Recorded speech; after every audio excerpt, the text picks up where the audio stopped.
বিআরটিসির প্রতিটি বাস থেকে কালো ধোঁয়া বের হয় উল্লেখ করে সতর্কতা ও সচেতনতা জোরদারের তাগিদ দিয়েছেন পরিবেশ, বন ও জলবায়ু পরিবর্তন বিষয়ক উপদেষ্টা সৈয়দা রিজওয়ানা হাসান। তিনি আজ রাজধানীর তেজগাঁওয়ে এক প্রশিক্ষণ কার্যক্রমের উদ্বোধনকালে এই তাগিদ দেন। পরিবেশ উপদেষ্টা বলেন, দূষণকারী যানবাহনের বিরুদ্ধে কঠিন পদক্ষেপ নিতে হবে, এই জন্য সমন্বিত উদ্যোগ জরুরি। চালকদের উদ্দেশ্যে পরিবেশ উপদেষ্টা বলেন, দায়িত্বশীলভাবে গাড়ি চালাতে হবে।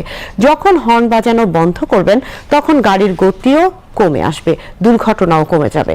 সড়ক পরিবহন ও সেতু মন্ত্রণালয়ের উপদেষ্টা মোহাম্মদ ফাউজুল কবির খান, প্রধান উপদেষ্টার বিশেষ সহকারী শেখ মঈনুদ্দিন, পরিবেশ, বন ও জলবায়ু পরিবর্তন মন্ত্রণালয়ের সচিব doctor Farhin Ahmed, BRTC chairman Abdul Latif Molla, BRTA chairman Abu Momtaz Saduddin Ahmed ও সড়ক পরিবহন শ্রমিক ফেডারেশন সংশ্লিষ্টরা এ সময় উপস্থিত ছিলেন।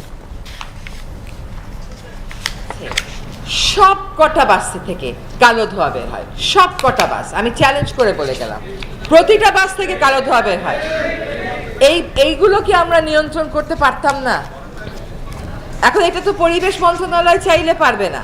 বিআরটি সকল চালকদেরকে জানাবেন যে তাদের আসলে দায়িত্বশীলভাবে কেমন করে গাড়ি চালাতে হবে। যখন হর্ন বাজানো বন্ধ করবেন তখন গাড়ির গতিও কমে আসবে, দুর্ঘটনাও কমে যাবে।